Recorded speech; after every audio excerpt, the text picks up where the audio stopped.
Malaysia's parliament will vote on a new candidate for prime minister on Monday, and if nobody can win majority support there will be a snap election, interim Prime Minister Mahathir Mohamad said on Thursday. The Southeast Asian country slid into political turmoil this week with the unexpected resignation of Mahathir, who at 94 is the world's oldest government leader.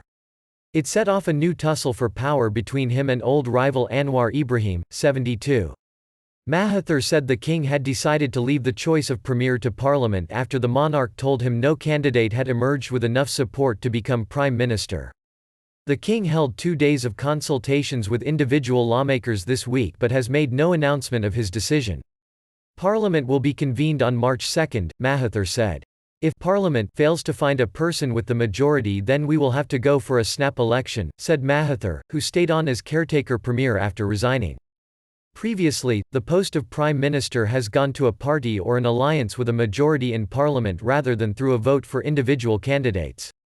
This is unprecedented, said Adib Zalkapla, Malaysia director for Bauer Group Asia. We can expect a lot of horse trading in the coming days. Mahathir's resignation broke a coalition with Anwar that had scored a surprise election victory 2 years ago, restoring to power the leader who had governed Malaysia from 1981 to 2003 with a promise that he would one day hand over to Anwar.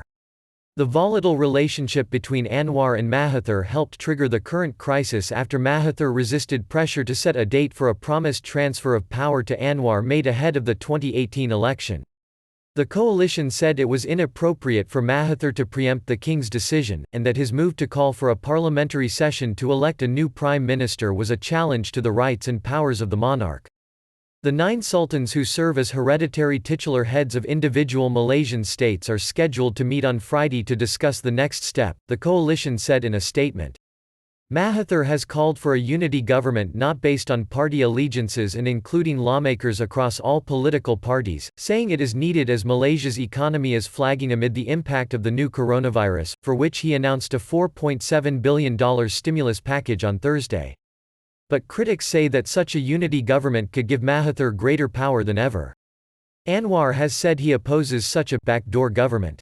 The United Malays National Organisation (UMNO), which ruled Malaysia for 6 decades until being defeated in Mahathir's return in 2018, also rejected the idea of a unity government. UMNO's popular support has been resurging and it said it wanted new elections. The 3 parties in Anwar's alliance have the biggest share of the votes with 92 seats in parliament, but short of a 112-vote majority to secure him the post of prime minister. Mahathir also suggested that another candidate could be Interior Minister Muhyiddin Yassin, who leads the interim Prime Minister's Bersatu party and has been willing to work with UMNO and the Islamist party PAH. Anwar was Mahathir's deputy and a rising political star when Mahathir was prime minister the first time, but they fell out.